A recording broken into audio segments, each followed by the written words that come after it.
President Donald Trump's legal team handed over written answers to a limited number of questions put forth by special counsel Robert Mueller as the Department of Justice's investigation into Russian interference in the 2016 presidential election continues without any sign of a face-to-face interview between the two men.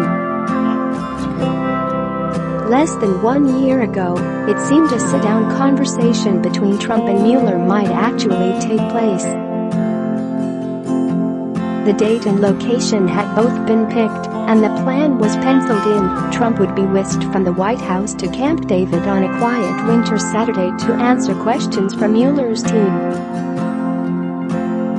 But as the January 27 date neared, and Mueller provided the topics he wanted to discuss related to his investigation into Russian interference in the 2016 election, Trump's lawyers balked.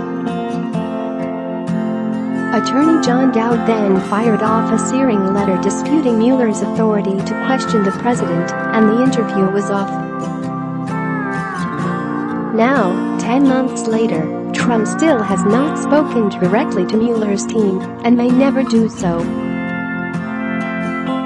Through private letters, tense meetings and considerable public posturing, the president's lawyers have engaged in a tangled, tortured back and forth with Mueller to prevent the president from sitting down for a face-to-face with enormous political and legal consequences.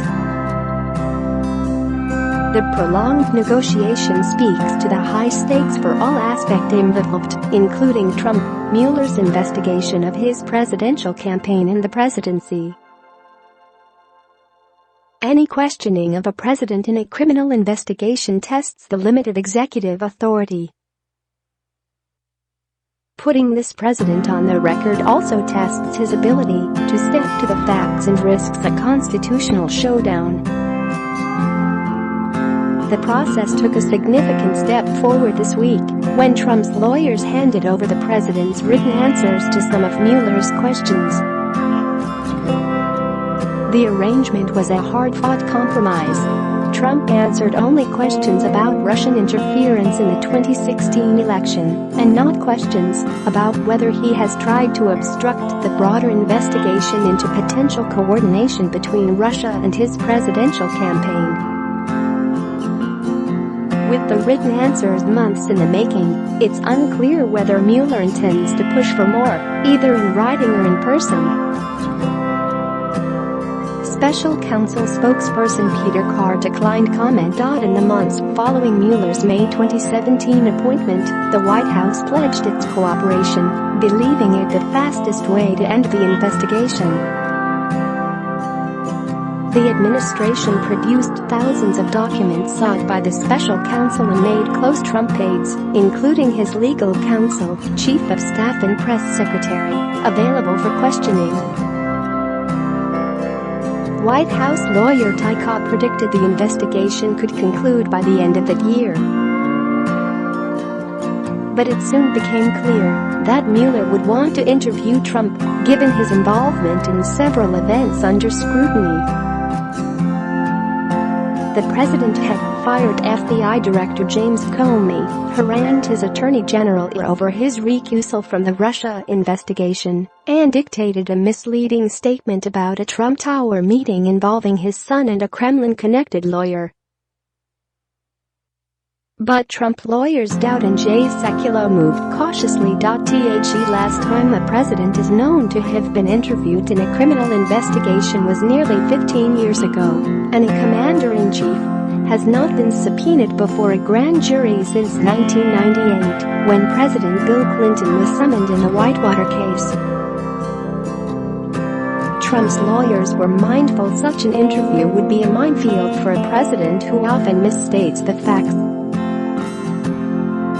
They set out to avoid it however possible, even if it could lead to resisting a subpoena and bringing on a court fight over presidential power. But first they tried to head off the request. Trump's lawyers staked out a bold constitutional argument, declaring they considered his actions as president outside a prosecutor's bounds. Mueller had no right to question the president on any of his decisions made at the White House, they argued, saying any outside scrutiny of those choices would curb a president's executive powers. At the same time, they worked to undermine Mueller's case should he choose to challenge that argument. They furnished a trove of White House documents about key moments in the investigation in hopes of undercutting any claim that he could only get the information he needed by questioning Trump, according to people familiar with the strategy. But Trump appeared to have other plans. At first, as his lawyers plotted to dig in against any interview, he pushed for one, believing it would exonerate him. In January, he burst into a reporter's briefing with Chief of Staff John Kelly and insisted he was eager to speak to Mueller. He might do so in weeks, he said, subject to my lawyers and all of the. I would love to do that.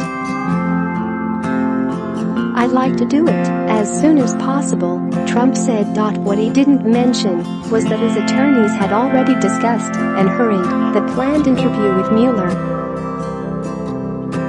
That process had even progressed to discussing logistics with Kelly, who advised of ways White House officials could get people in and out of the building without the press knowing. But the interest cooled after Mueller team prosecutor James Comey dictated over the phone 16 topics Mueller wanted to cover, including Trump's interactions with Comey, his knowledge of National Security Advisor Michael Flynn's interview with the FBI, and his involvement in the Trump Tower statement. Dowd responded that the answers could all be found in documents and witness statements provided to Mueller. He then cancelled the interview and days later drafted a feisty letter contesting the interview's appropriateness and offering extensive explanations on the incidents in question. The investigation has been a considerable burden for the president and his office, has endangered the safety and security of our country, and has interfered with the president's ability to both govern domestically and conduct foreign affairs, Dowd wrote. In the following months, Trump told some of his closest confidants that he still wanted to interview with Mueller, according to 4 White House officials and Republicans close to the White House who asked for anonymity because they were not permitted to publicly discuss private conversations. The president repeatedly insisted he had done nothing wrong and believed he could convince Mueller of that. He told one confidant last spring he was frustrated his lawyers didn't believe he should do it and snapped that he didn't understand what was taking so long, according to one Republican in contact with the White House. Tensions were on display at a March meeting where Dowd and Sekulow met with Mueller to discuss the need for an interview. Mueller said he needed to know if Trump had a corrupt intent when he fired Comey, such as by intending to stymie the investigation, according to a person familiar with the encounter. Dowd responded that the question was ridiculous, and the answer was obviously no. Investigators at the same meeting raised the prospect of a subpoena if Trump didn't cooperate, Dowd said. Later that month, Mueller's team produced its most detailed list of questions yet, with dozens of interrogatories in different categories from Trump's time as a candidate through the transition period and into his presidency. Trump's own views soon began to shift. He had his first misgivings in mid-April after FBI raids on his personal lawyer Michael Cohen, thinking they were a sign that he could not trust Mueller, according to one of the Republicans close to Trump who spoke with the Associated Press.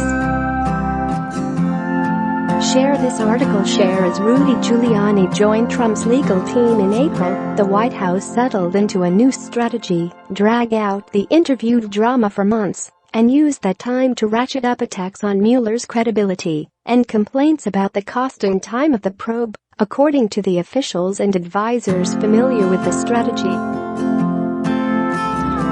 Giuliani led the charge, though his scattershot arguments sometimes frustrated others in the White House, as he frequently moved the goalposts as to what would be required to have an interview.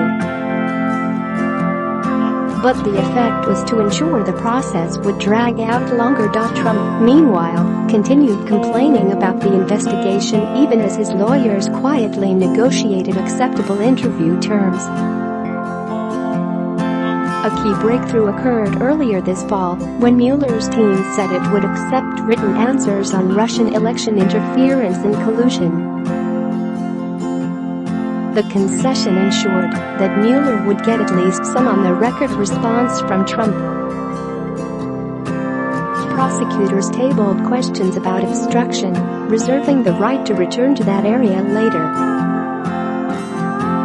Giuliani seemed to foreclose future dialogue on Tuesday, saying, "It is time to bring this inquiry to a conclusion."